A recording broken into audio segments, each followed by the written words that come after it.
കാര്യങ്ങള്. ഇപ്പം നമ്മൾ മിക്ക ആൾക്കാരും അറ്റ്ലീസ്റ്റ് ഒരു ഒരു ഏർബൻ സെറ്റിങ്ങിലൊക്കെ ബിഫോർ മാരേജ് നമ്മൾ ലിവിങ് ടുഗെദർ അല്ലെങ്കിൽ ഉം. എത്രത്തോളം കമ്പാറ്റബിൾ ആണ് എന്നൊക്കെ നോക്കണം എന്നാണ് എല്ലാവരും പറഞ്ഞു വരുന്നത്. അപ്പോൾ സെക്ഷലി കമ്പാറ്റബിൾ അല്ല, ഉം. അതായത് സെക്ഷലി കമ്പാറ്റബിൾ ആണോ എന്നും കൂടെ നോക്കണമല്ലോ. അപ്പോൾ അതിൽ സെക്ഷലി കമ്പാറ്റബിൾ അല്ല അങ്ങനെ മനസ്സിലാക്കാൻ എന്തെങ്കിലും ഒരു പെക്യുലർ സൈൻസോ അങ്ങനെ എന്തെങ്കിലും ഉണ്ടോ ഇങ്ങനെയാണെങ്കിൽ, അതോ ജസ്റ്റ് ഇറ്റ്സ് ലൈക്ക് നമ്മൾ സാറ്റിസ്ഫൈഡ് അല്ലെങ്കിൽ എന്നുള്ള പോലെ? സോ സെക്ഷൽ കോമ്പാറ്റബിലിറ്റി എന്ന് പറയുമ്പോഴേ നമ്മൾ നമ്മുടെ നാട്ടിലിപ്പോൾ ലിവ് ഇൻ റിലേഷൻഷിപ്സിലൊക്കെ ആണെങ്കിൽ ഗുഡ് ഉം, കാര്യം. അവർ ചെയ്തൊക്കെ ഉം, നോക്കിയിട്ടുണ്ടാവാം. ഉം, ഓക്കെ, അല്ലെങ്കിൽ അപ്പോൾ എന്തെങ്കിലും അവർക്ക് അറിയാൻ പറ്റും. അല്ലാണ്ടുള്ള അറേഞ്ച് മാരേജ് സെറ്റപ്പിലാണ് ഇത് ഏറ്റവും വലിയൊരു പ്രോബ്ലം ആയിട്ട് ഉം, വരുന്നത്. ഉം. ഈ ഒരു സെക്ഷൽ കോമ്പാറ്റബിലിറ്റി നടക്കുന്നില്ല എന്നുള്ളത്. എന്താന്ന് വെച്ചാൽ ആൾക്കാർ സെക്സിനെ കുറിച്ച് സംസാരിക്കില്ല. കാര്യം അത് ചോദിച്ചു കഴിഞ്ഞാൽ പെണ്ണ് എന്നെ ഇതായിട്ട് കാണും, ബൾഗറായിട്ട് കാണും. പെണ്ണ് ഇതിനെക്കുറിച്ച് സംസാരിച്ച് കഴിഞ്ഞാൽ പെണ്ണിനെ മോശക്കാരിയായിട്ട് കാണും. ഇയാൾ ഇതേ ടോക്കാണ് പറയണേ ഇപ്പോഴേ എന്നൊക്കെ പറയും. അപ്പം നമ്മളിത് നേരത്തെ തന്നെ എന്താ പറയുക, ഒരു ഓപ്പൺനെസ് ടു ഡിസ്കഷൻ ഉണ്ടല്ലോ. എന്നുവെച്ചാൽ ചില ആളുകൾ നമ്മൾ see as someone who is working in this field and as someone who has talk to so many people, നമുക്ക് മനസ്സിലായിട്ടുള്ളത് നമ്മൾ കാണുന്നൊന്നുമല്ല. ഓക്കെ, മനുഷ്യൻ്റെ ബ്രെയിനാണ് അത്, ഭയങ്കര ഡിഫറെൻ്റ്ലി വയേർഡാണ്. നമ്മൾ പുറമേ കാണുന്ന പോലെ അല്ല ആൾക്കാർ. അപ്പോൾ അവരുടെ ഫാൻറ്റസീസ് ഭയങ്കര ഡിഫറെൻ്റ് ആയിരിക്കും, അവരുടെ ഇൻട്രസ്റ്റുകൾ ഭയങ്കര ഡിഫറെൻ്റ് ആയിരിക്കും. ഇതൊക്കെ നമ്മൾ അറിയാതെ ഓക്കെ. റീസെൻ്റ്ലി ഒരാളെൻ്റെ അടുത്ത്, ആൾ കല്യാണം കഴിക്കാൻ പോവാ. ആൾ പറഞ്ഞു, ഡോക്ടർ എനിക്ക് പിള്ളേരൊന്നും വേണ്ട. അപ്പോൾ ഞാൻ പറഞ്ഞു ശരി. അപ്പോൾ എനിക്ക് അങ്ങനെ അത് കാരണം ഭയങ്കര ഡിഫിക്കൽട്ടാണ് ഒരു പെണ്ണിനെ കല്യാണം കഴിക്കാൻ കണ്ടുപിടിക്കാൻ. ഞാൻ പറഞ്ഞു ഓക്കെ. ഇപ്പോൾ ഒരു പെണ്ണുമായിട്ട് സംസാരിച്ചു, അപ്പോൾ ആ പെണ്ണും പിള്ളേർ വേണ്ട. ഞാൻ പറഞ്ഞു ഓക്കെ. അപ്പോൾ എനിക്ക് തോന്നുന്നു എന്നാൽ പിന്നെ ഞാൻ ആളെ കല്യാണം കഴിക്കും. പക്ഷേ എനിക്ക് ഒരു സെക്ഷൽ അട്രാക്ഷന് ഫീൽ ചെയ്യണില്ല. ഇനി കുറേ നാൾ കഴിയുമ്പോൾ ഞങ്ങൾ കല്യാണം കഴിച്ച് കഴിഞ്ഞിട്ട് ഒരു ഇതൊക്കെ ആയി കഴിഞ്ഞാൽ ചിലപ്പോൾ എനിക്ക് ചെയ്യുമോ? Nobody can say it. Yes, നമുക്ക് yes, yes, ഉറപ്പില്ല. yes. പക്ഷേ എന്ന് വെച്ചാൽ ഇത് ഒരു റിലേഷൻഷിപ്പിൽ കൂടെ അല്ല, ഒരു അറേഞ്ച് മാരേജ് സെറ്റപ്പില്ല. അപ്പോൾ നമ്മളിങ്ങനെ ചിന്തിച്ചിട്ട് നമ്മൾ കല്യാണം കഴിക്കാമെന്ന് വിചാരിക്കും. പിന്നീട് നമുക്ക് അട്രാക്ഷൻ ഇല്ല എന്ന് പറഞ്ഞിട്ട് എന്ത് ചെയ്യാനാ? അപ്പോൾ നമുക്കത് മറ്റേ ആളെ ചതിക്കുന്ന പോലെ അല്ലേ? Yes. അപ്പോൾ എന്ന് വെച്ചാൽ നമ്മൾ വിചാരിക്കും പൊളിറ്റിക്കൽ കറക്റ്റ്നെസ് നോക്കുമ്പോൾ നമ്മൾ പറയും ബോഡി ഷേമിങ് ചെയ്യരുത്, അത് ചെയ്യരുത്, ഇത് ചെയ്യരുത്. പക്ഷേ ഇതെല്ലാം നമ്മൾ കുഞ്ഞിലേ തൊട്ടേ കണ്ടീഷൻഡ് ആയിട്ടുള്ള നമ്മുടെ കുറച്ച് അട്രാക്റ്റീവ് ഫീച്ചേഴ്സ് ഉണ്ടാവും. ചില ആൾക്കാർക്ക് വലിയ പാർട്സ് ഇഷ്ടമാണ്, ചില ആൾക്കാർക്ക് ഒട്ടും വേണ്ട എന്ന് പറയും. അപ്പോൾ ഇതൊക്കെ ആൾക്കാരുടെ പ്രിഫറൻസസ് ആണ്. ചില ആൾക്കാർക്ക് ഇത്തിരി മുതിർന്ന സ്ത്രീയുടെ മുഖമുള്ള ആൾക്കാരെ വേണം, ചില ആൾക്കാർക്ക് വളരെ യങ് ആയിട്ടിരിക്കുന്ന ആൾക്കാരെ വേണം. അപ്പോൾ ഇത് നമ്മൾ ചോയ്സ് ഉണ്ടല്ലോ.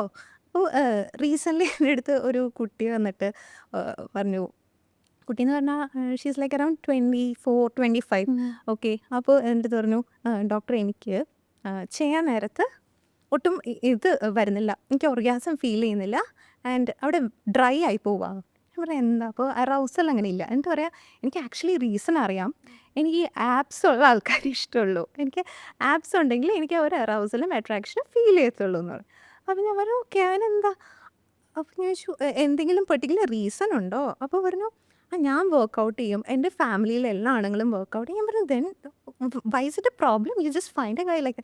അല്ല ഡോക്ടർ, ഇപ്പം ഞാൻ ഇനി അങ്ങനെയൊക്കെയുള്ള ആൾക്കാരെ എവിടെ നിന്ന് കണ്ടുപിടിക്കാനാണ്? അതായാലും എനിക്ക് ആവുള്ളൂ എന്ന് പറയുന്നത് തെറ്റല്ലേ? അപ്പം ഞാൻ പറഞ്ഞു അങ്ങനെ തെറ്റൊന്നുമില്ല. അപ്പം നമ്മളെന്ന് വെച്ചാൽ ഒരു ഡാഡ് ബോർഡ് ആണെങ്കിൽ അതിനോട് അട്രാക്ഷൻ ഉള്ള ആൾക്കാരുണ്ട്, അങ്ങനെ അല്ലാത്ത ബോഡിയോട് അട്രാക്ഷൻ ഉള്ളവരുണ്ട്. Yes, that is yes. Okay. Yeah. Like നമുക്ക് എന്താണോ വേണ്ടത് അത് കണ്ടുപിടിക്കുക, അതിന് പോവുക. അല്ലാതെ നമ്മളെ തന്നെ പഴിച്ചുകൊണ്ടിരുന്നിട്ട് കാര്യമില്ല. ഇപ്പം ഒരു ആണിന് എന്താ പറയുക, വലിയ ബാക്കും ഫ്രണ്ടും ഒക്കെയുള്ള, പൊളിറ്റിക്കലി ഇൻകറക്റ്റ് ആകും.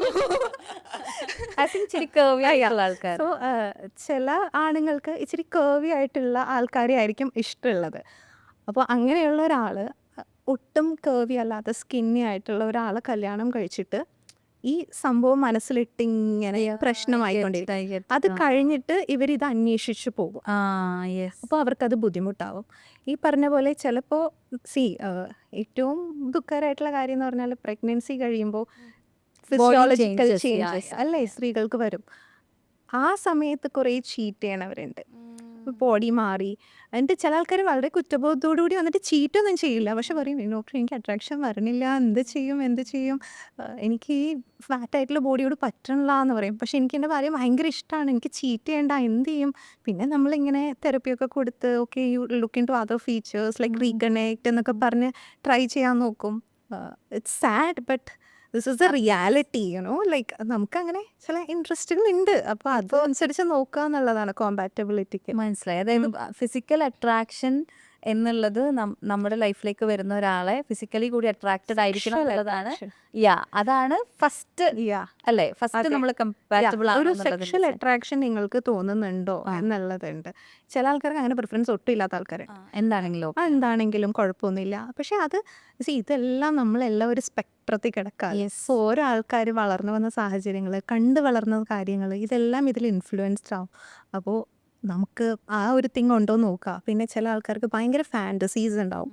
ഓക്കെ, അല്ലാന്നുണ്ടെങ്കിൽ ഹേർഡ് തിങ്സ് ലൈക്ക് ആണുങ്ങൾ ഇപ്പോൾ എൻ്റെ അടുത്തൊരു സ്ത്രീ വന്നിട്ട് STD ടെസ്റ്റ് ചെയ്യാൻ വന്നു. അപ്പം ഞാൻ പറഞ്ഞു അപ്പം ഞാൻ ചോദിച്ചു എന്താ കാര്യം, do you have any other partners എന്ന് ചോദിച്ചു. പറഞ്ഞു സോ മൈ ഹസ്ബൻഡിന് ഇങ്ങനെ ഒരു ഫാൻറ്റസി ഉണ്ടായിരുന്നു.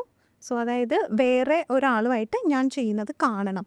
അപ്പോൾ I agree to it and I did it. അപ്പോൾ അത് കഴിഞ്ഞപ്പോൾ എനിക്ക് ഒരു പേടി, അത് കാരണം ഞാൻ ചെയ്യാൻ വേണ്ടിയിട്ടാണ് പറഞ്ഞു. ശരി. സോ ഇത് രണ്ടുപേരും കൺസെൻഷ്വലായിട്ട് ചെയ്യുകയാണെങ്കിൽ അവിടെ ഒരു പ്രശ്നമില്ല.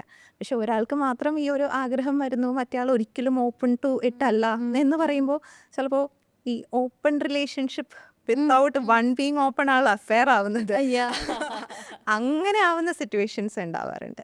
സോ അതൊക്കെ നമുക്ക് ഉണ്ടെങ്കിൽ, അതായത് നമ്മൾക്ക് തന്നെ അറിയാത്ത കുറേ കാര്യങ്ങളൊക്കെ ഉണ്ടെങ്കിൽ അതൊക്കെ ഡിസ്കസ് ചെയ്യാൻ പറ്റുകയാണെങ്കിൽ നല്ലത്. നമ്മുടെ നാട്ടിൽ അത് എത്രത്തോളം പോസിബിൾ ആണെന്ന് എനിക്കറിയില്ല. പക്ഷേ I think newer generation is try കുറച്ചും കൂടെ എക്സ്പ്ലോർ ചെയ്യാം. ഇപ്പം ഡോക്ടർ ഒരു